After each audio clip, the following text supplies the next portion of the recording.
जय श्रीमन्नारायण। जय जय श्रीमन्नारायण। श्रीमते रामानुजाय नमः।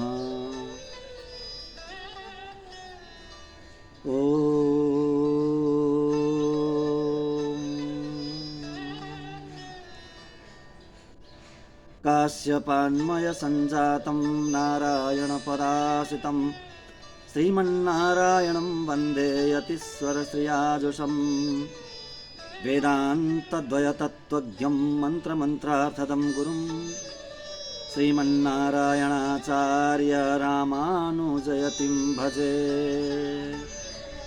तस्मै रामानुजार्याय नमः परमयोगिने यश्रुतिस्मृतिसूत्राणाम् अन्तर्ज्वरमशीषमत्।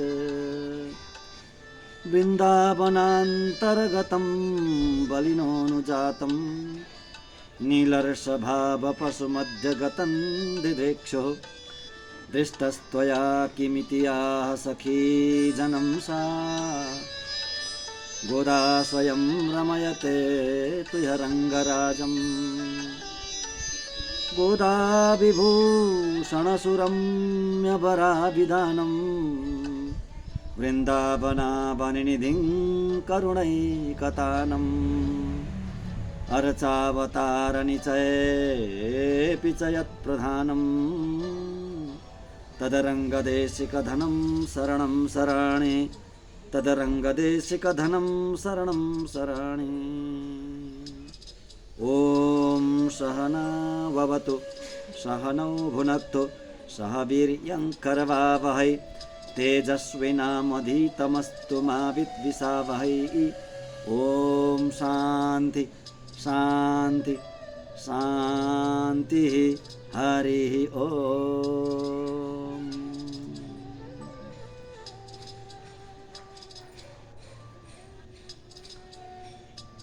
अखिल हेय प्रत्यनिक कल्याणैकतान श्वेतर समस्त वस्तु विलक्षण ज्ञानन्दैक स्वरूप संख्येय कल्याण गुणगणौघ महारणव सत्य काम सत्य संकल्प सर्वाधार जगदाधार सृष्टि स्थिति प्रलयकर्ता भक्तवांछा कल्पतरु शरणागत वत्सल भक्तवत्सल परब्रह्म परमात्मा श्रीपति भगवान श्री लक्ष्मी नारायण का असीम अनुकंपा द्वारा हामी अर्थपञ्च वेदान्तको स्वाध्याय गर्दैछौँ। अर्थपञ्च वेदान्त अर्थपञ्चक वेदान्त जसलाई नाम दिनुभयो अर्थपञ्चक वेदान्त भनेर र यो वेदान्तकै सारभूत एउटा ग्रन्थ हो। पिल्ले लोकाचार्य स्वामीजी जो भगवानकै अवतार हुनुहुन्थ्यो, उहाँले 18वटा शास्त्रका अत्यन्तै गम्भीर विषयलाई उजागर गर्दै 18वटा ग्रन्थ बनाइबक्सियो, रहस्यमय ग्रन्थ। ती 18वटा ग्रन्थहरूमध्येमा यो एउटा अर्थपञ्चक भन्ने एउटा ग्रन्थ हो। 5वटा विषय जो अत्यन्तै महत्त्वपूर्ण विषय हुन्। ज्ञानको विषय, अत्यन्तै विलक्षण आत्मा र परमात्मा सम्बन्धी ज्ञानको विषय, 5वटा विषय। ज्ञान भनेकै आत्मा र परमात्मा विषयक हुनुपर्छ र त्यो नै ज्ञान हो। जुन ज्ञानले मुक्ति दिलाउँछ, जुन ज्ञानद्वारा मोक्ष हुन्छ, भगवत प्राप्ति हुन्छ, त्यो विद्या नै, त्यो ज्ञान नै विद्या हो, ज्ञान हो भनेर शास्त्रकारले बताउनुहुन्छ। सा विद्या या विमुक्तये भनेर। मुक्ति दिने विद्याको नाम नै विद्या हो, ज्ञान हो। आत्माको विषय, परमात्माको विषय ज्ञान, आत्माको विषयको ज्ञान, परमात्माको विषयको ज्ञान, परमात्माले पाउने उपायको ज्ञान अनि पुरुषार्थको ज्ञान र विरोधी स्वरूपको ज्ञान, यी 5वटा ज्ञान नजानी नहुने ज्ञान। हामी उपायमा छौँ, उपायको ज्ञानमा छौँ। उपाय भन्नाले भगवानलाई, प्रभुलाई, ईश्वरलाई पाउने उपाय, परम पुरुषार्थ फललाई पाउने उपाय। पुरुषार्थ भनेको भगवत प्राप्ति हो, भगवत अनुभव नै हो भनेर हामीले चर्चा गरिसकेका छौँ। र हो त्यो फल, त्यो पुरुषार्थ पाउने उपायहरू के हुन् त्यसको बारेमा हामी चर्चा गर्दैछौँ। गीतामा भगवानले तीनवटा उपायहरू, भगवानले पाउने उपायहरू बताउनु भएको छ, प्रत्यक्ष रूपमा कर्म, ज्ञान र भक्ति। र अरू दुईटा पनि त्यहाँ बताउनु भएको छ। एउटै श्लोक छ, सर्वधर्मान् परित्यज्य मामेकं शरणं व्रज अहं त्वा सर्वपापेभ्यो मोक्षयिष्यामि मा शुच भनेर गीताको 18 अध्यायको 66 श्लोकमा चरम उपाय बताउनु हो। चरम भनेको अन्तिम, त्योभन्दा बढेर श्रेष्ठ अर्को उपाय छैन। अन्तिम भन्नुको तात्पर्य त्यो अन्तिम श्लोक होइन नि, चरम श्लोक नाम दिइन्छ। चरम श्लोक भनेको अन्तिम श्लोक हो, त्यो अन्तिम श्लोक त होइन। अरू 72वटा श्लोक छन्, त्यो त 66औं श्लोक हो। फेरि चरम श्लोक नाम किन दियो भन्दा ईश्वरलाई, परमात्मालाई पाउने उपायहरूमध्ये, गीतामा भगवानले बताउनुभएका उपायहरूमध्ये अन्तिम उपाय, सबभन्दा अन्तिम उपाय, त्यसैले चरम श्लोक, चरम उपाय। सर्वधर्मान् परित्यज्य मामेकं शरणं व्रज अहं त्वा सर्वपापेभ्यो मोक्षयिष्यामि मा शुच। यही भगवानले दुईटा मार्ग बताउनु भएको छ एउटा श्लोकमा, प्रपत्ति र आचार्याभिमान।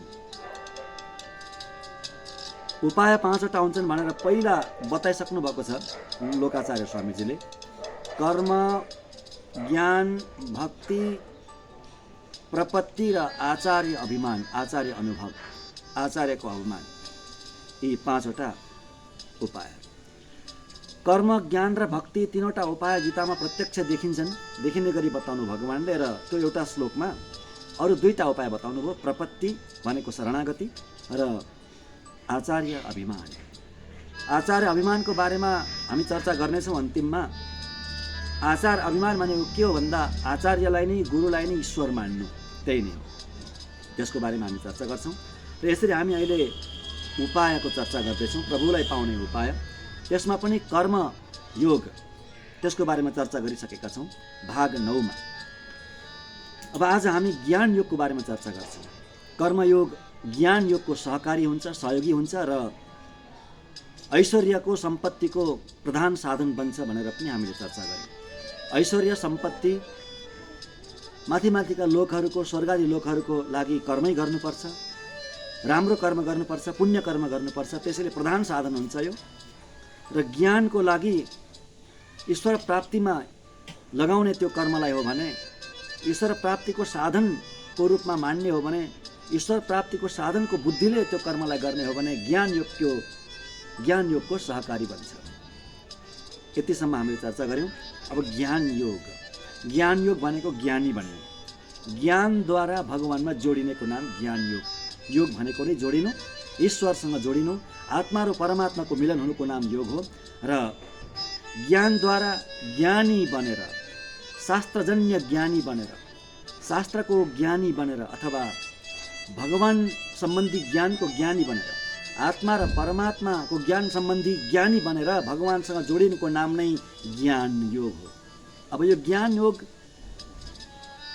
कसरी व्याख्या गर्नुभएको छ, कस्तो दृष्टिले हेर्नुभएको छ आचार्यले, जसले यो ग्रन्थ बनाउनु भयो, पिल्लै लोकाचार्य स्वामीजीले। हामी श्रवण गरौँ है त, के भन्नुहुन्छ। ज्ञान योगो नाम एवं योगजन्य ज्ञानस्य हृदय मण्डलादित्य मण्डल प्रवृत्ति स्थल विशेषेषु च वर्तमानं सर्वेश्वर विषयं कृत्वा तं विषयं शङ्खचक्र गदाधरं पीताम्बर किरीटनूपुरादि दिव्यभूषणालङ्कृतं भूषणालङ्कृतं लक्ष्मी सहितं चानुभूय योगाभ्यासक्रमेण अनुभवकालं वर्धयित्वा नवरत भावनारूपत्वापादनम्। यति भनेर व्याख्या गरिबक्स्यो लोकाचार्य स्वामीजीले ज्ञान योगको। कर्मयोगमा हामीले के श्रवण गर्दै आयौँ भने यम नियमदेखि सुरु गर्दै गर्दै गर्दै गर्दै अष्टाङ्ग योगसम्म पुग्नेको नाम नै कर्म हो। सामान्य यम नियमदेखि लिएर योगाभ्याससम्म पुग्ने, अष्टाङ्ग योगाभ्याससम्म पुग्ने, समाधिसम्म पुग्ने। त्यो समाधि पनि कस्तो भन्दा जति बेर समाधिमा बसिन्छ त्यति बेरको लागि मात्रै भगवानको अलिकति चस्का मिल्छ, थोरै मिले जस्तो मात्रै हुन्छ, मिलेको आभास हुन्छ। त्यो पनि कर्मयोग नै हो। अष्टाङ्ग योग पनि कर्मयोग नै हो।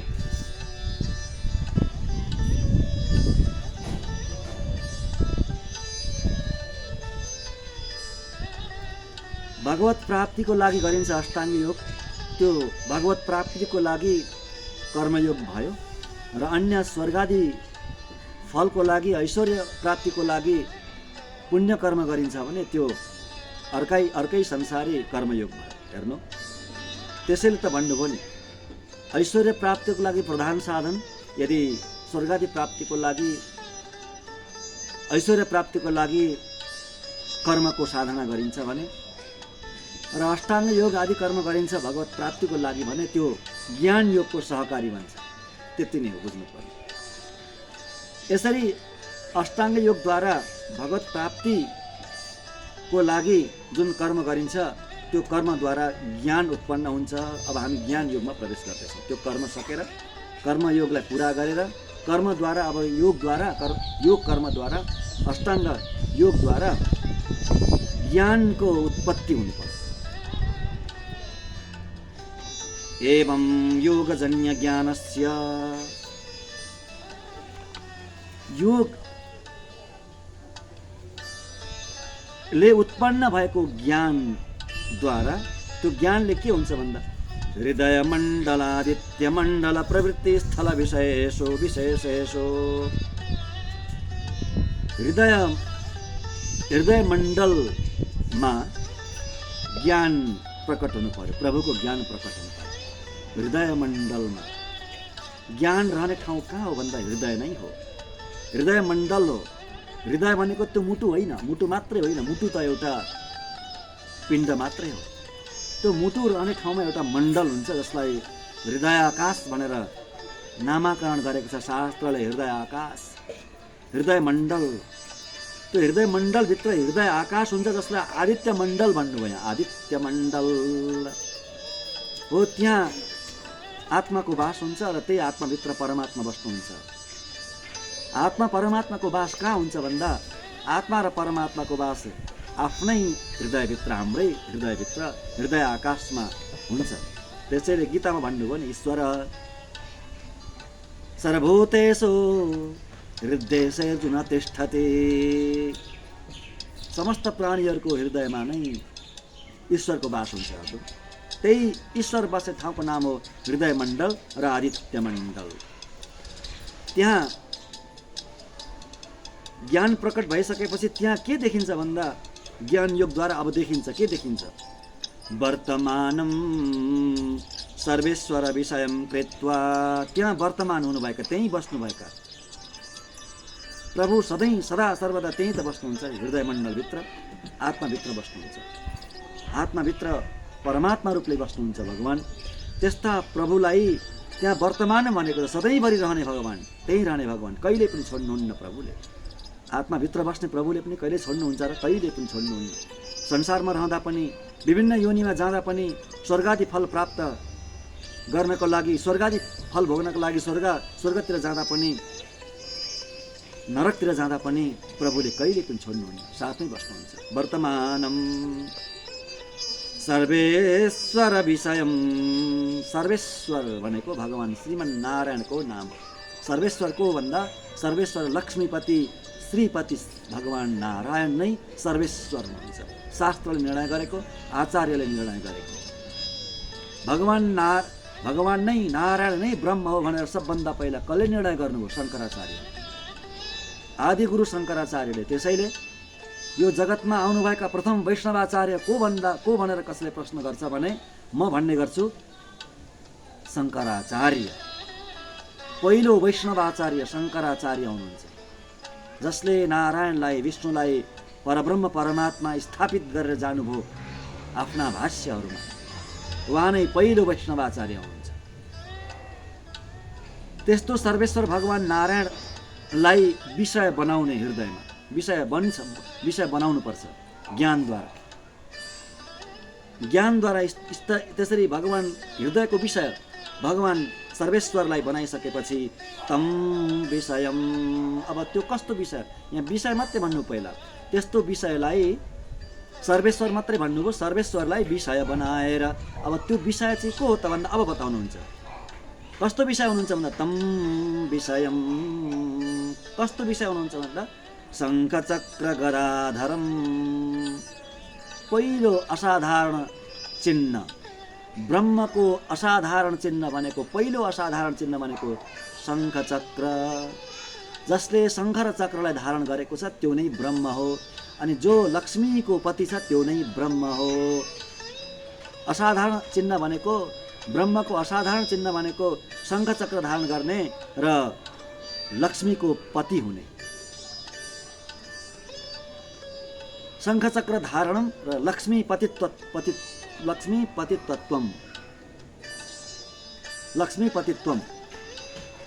यही नै ब्रह्मको असाधारण लक्षण।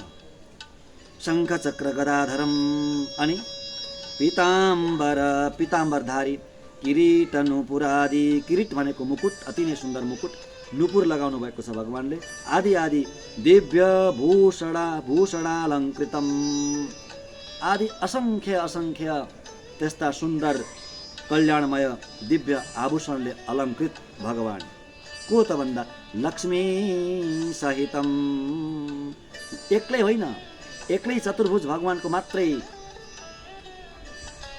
हृदयमा ध्यान गर्ने होइन, ज्ञानद्वारा लक्ष्मी सहितम, लक्ष्मी सहित लक्ष्मी नारायण युगल किशोरको, किनभने युगल प्रभुको नै आराधना गर्नुपर्छ। लक्ष्मी नारायण सीताराम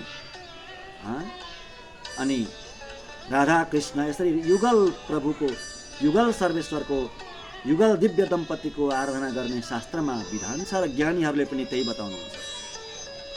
त्यस्ता प्रभुको हृदयमा अनुभव गर्ने लक्ष्मीले कहिल्यै पनि छोड्नुहुन्न। लक्ष्मीले भगवानलाई कुनै पनि रूपमा, हामीले 5वटा रूप, ईश्वरका 5वटा रूप हामीले चर्चा गरिसकेका छौँ। 5वटा रूपमा लक्ष्मीले छोड्नुहुन्न। पर रूपले भगवान लक्ष्मी नारायण वैकुण्ठमा बस्नुहुन्छ। विवाह रूपमा पनि 4 रूप, भगवानले 4 रूप लिँदाखेरि लक्ष्मीले पनि 4वटै रूप लिनुहुन्छ, अलग अलग रूप लिएर बस्नुहुन्छ। विभव रूपमा, अवतारको रूपमा आउँदा पनि सीता, राधा, रुक्मिणी आदि रूपमा लक्ष्मी आउनुहुन्छ, साथ छोड्नुहुन्न। अब अन्तर्यामी रूपले बस्दा पनि यहाँ भन्नुभयो भने लक्ष्मी सहितम च अनुभूय, लक्ष्मी सहित लक्ष्मीनारायण भगवानको अनुभव हुन्छ हृदयमा। योगाभ्यास क्रमेण, यसरी योग अभ्यास गर्दै जाने, यसको नाम ज्ञान।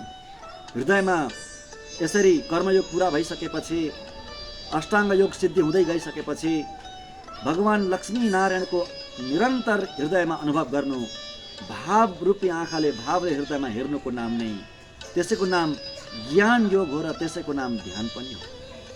ध्यान भनेको के हो? शास्त्रमा कति राम्ररी बताएको छ। ध्यान कसरी ध्यान गर्नुपर्छ? ध्यान भनेको कुनै निराकार ज्योतिको, निराकार आकार रहित त्यो निराकार खाली शून्यको ध्यान गर्ने होइन। कसैले शून्यको ध्यान बताउनुहुन्छ। शून्यको पनि ध्यान हुन्छ। क्या हो शून्य भनेको? शून्यको ध्यान हुनै सक्दैन, बन्नै सक्दैन। निराकार ज्योतिको पनि ध्यान त्यसरी बन्न सक्दैन। त्यो प्रमाणिक ध्यान होइन। कसैले बताउनुहुन्छ भने त्यो पनि फेक फिलोसोफी नै हो।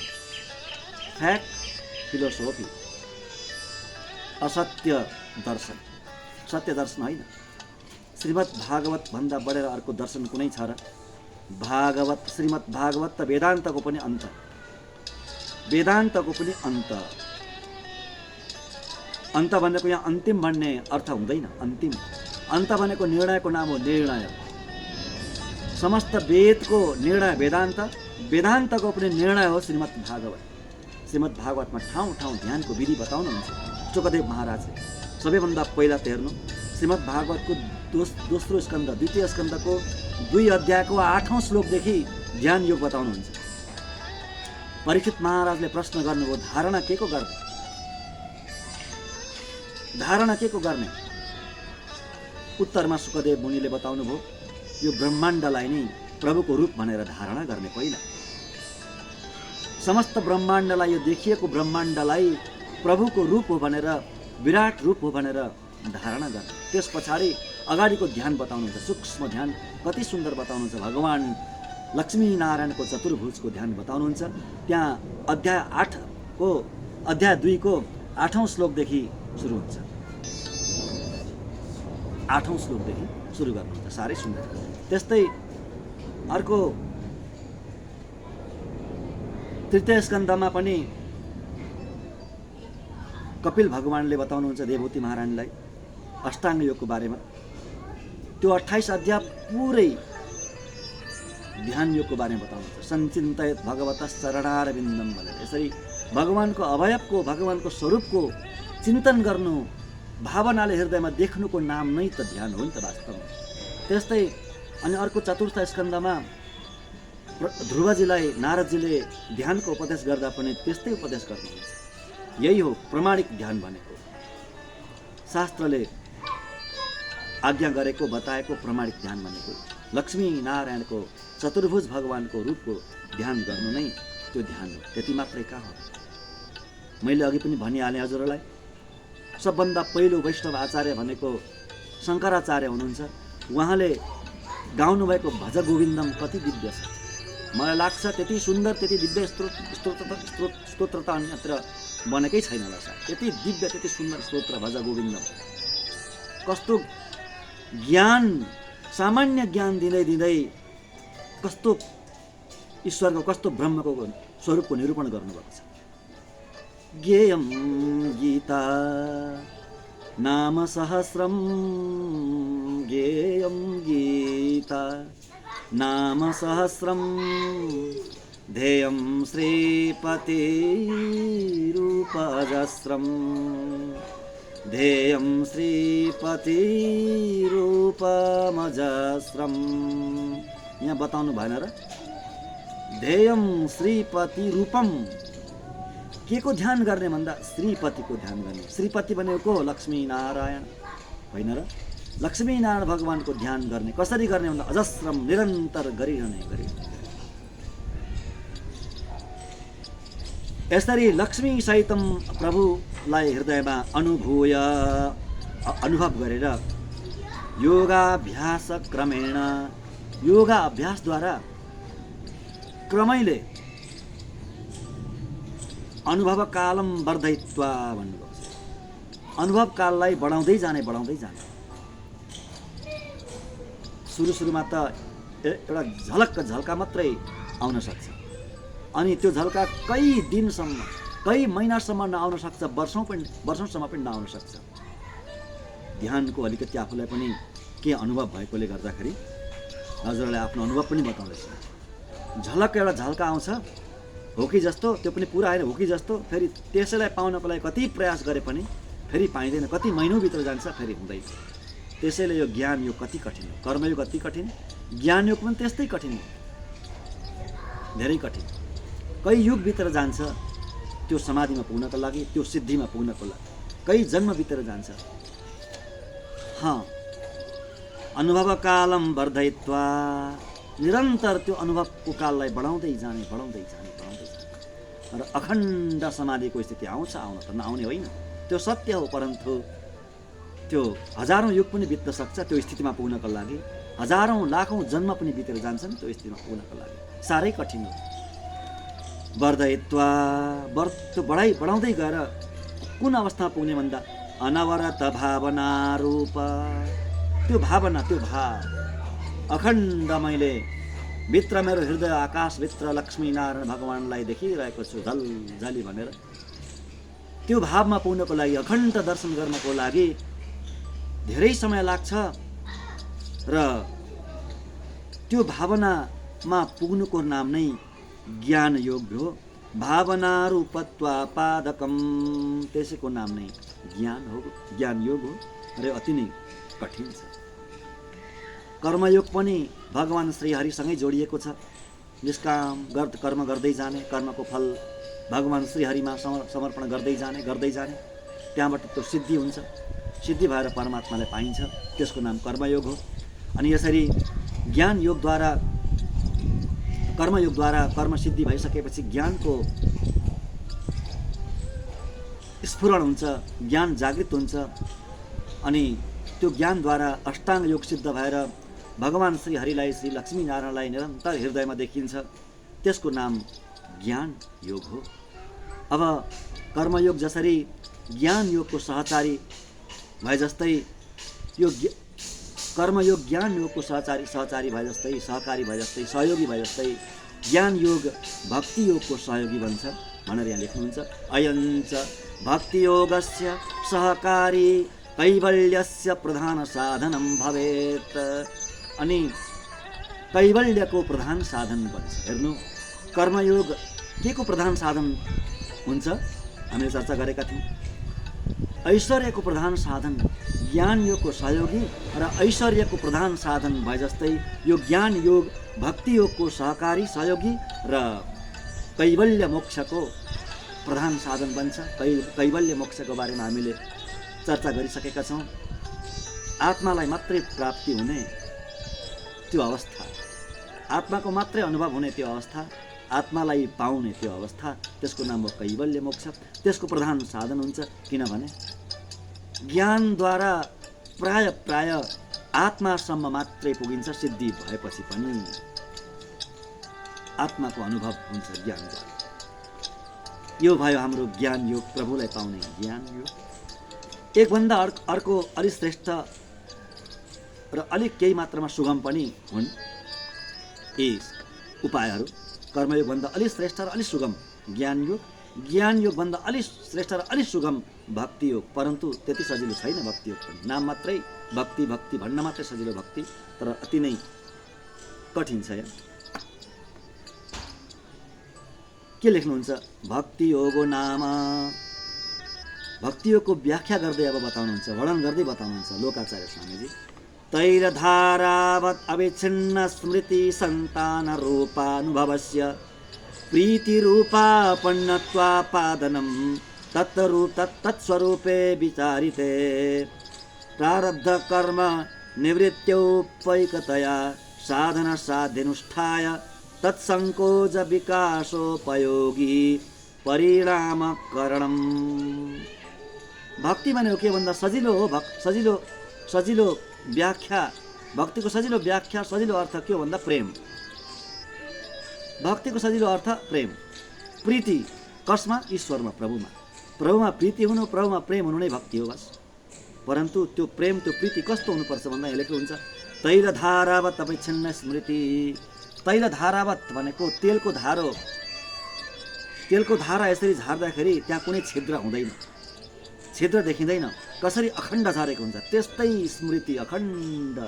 ईश्वरमा स्मृति हुनुको नाम, अखण्ड प्रेम हुनुको नाम, त्यो स्मृतिद्वारा ईश्वरमा प्रीति हुनु, प्रेम हुनुको नाम नै के हो? भक्ति हो। परन्तु ध्यान दिएर सोचौँ त हामी, त्यो सम्भव छ?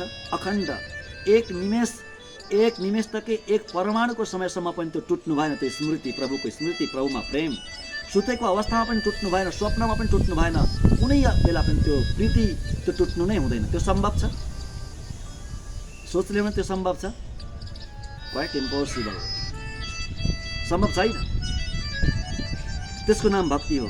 अनि त्यो प्रीतिले, त्यो स्मृतिद्वारा प्रीति उत्पन्न हुन्छ र त्यो प्रीति भगवानमा हुने प्रीतिको नाम नै के हो? भक्ति हो। यो एउटा उपाय हो भगवानले पाउने। अनि त्यसले के विचार गर्नु, आफैले विचार गर्नुपर्छ। के विचार गर्नुपर्छ भन्दा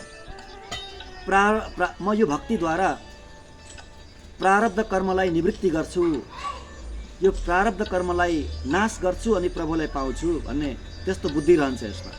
भक्तिद्वारा प्रभुप्रतिको प्रेमद्वारा, प्रभुमा भएको प्रेमद्वारा म आफ्नो प्रारब्धलाई समाप्त गरेर, कर्मलाई समाप्त गरेर प्रभुलाई पाउँछु भन्ने बुद्धि रहन्छ, त्यस्तो भावना रहन्छ। साधन बुद्धि भयो। यी सबै साधन हुन् र यिनीहरूमा साधन बुद्धि राख्नुहुन्न भनेर ज्ञानीहरूले बताउनुहुन्छ, अन्तिममा बताउनुहुन्छ। साधन साध्य अनुष्ठाय, यो अनुष्ठान हो, यो साधन हो, साधनको अनुष्ठान हुन्छ। यो भक्तिको पनि अनुष्ठान हो। यो भक्ति रूपी साधनको अनुष्ठान गरेर तत् संकोच विकासोपयोगी परिणामकरणम्। अनि त्यो भक्तिमा आउने बाधाहरूलाई पनि आफैले हटाउनुपर्छ। आफैले हटाउने प्रयास गर्दै भगवान् श्रीमन्नारायणको अखण्ड ध्यान गरिरहनु, अखण्ड त्यो स्मृतिद्वारा उत्पन्न भएको प्रेम प्रीति गरिरहनुको नाम भक्ति हो। यो पनि गाह्रो छ, अति नै कठिन छ। भन्न मात्रै सजिलो भक्ति योग, तर कठिन छ। यसरी यी तीनवटा उपाय कर्म, ज्ञान, भक्ति, योग जोडिएको छ। योग भनेको जोडिनु हो। यी तीनवटा उपायद्वारा भगवान्लाई पाउनु, भगवान्लाई जोडिनुको नाम योग हो। कर्मयोग, ज्ञान योग र भक्ति हो। हामीले यसरी यी 3टा योगको बारेमा चर्चा गऱ्यौँ र योभन्दा अगाडि 2टा योग बताउनुहुन्छ आचार्यले, पिले लोकाचार्य स्वामीजीले। गीतामा अन्यत्र शास्त्रमा त्यो त्यति देखिएको छैन। लुकेरै त्यो छिपेरै रहेका छन् यी 2टा साधनहरू, यी 2टा योगहरू। तिनै छिपेर रहेका, तिनै लुकेर रहेका यी रहस्यहरूलाई बाहिर निकालिदिनु भयो लोकाचार्य स्वामीजीले। र ती 2टा उपाय के हुन् भगवान्ले पाउने सर्वसुलभ अति नै सरल उपाय, त्यसको बारेमा हामी फेरि चर्चा गर्नेछौँ। हवस् त, जय श्रीमन्नारायण।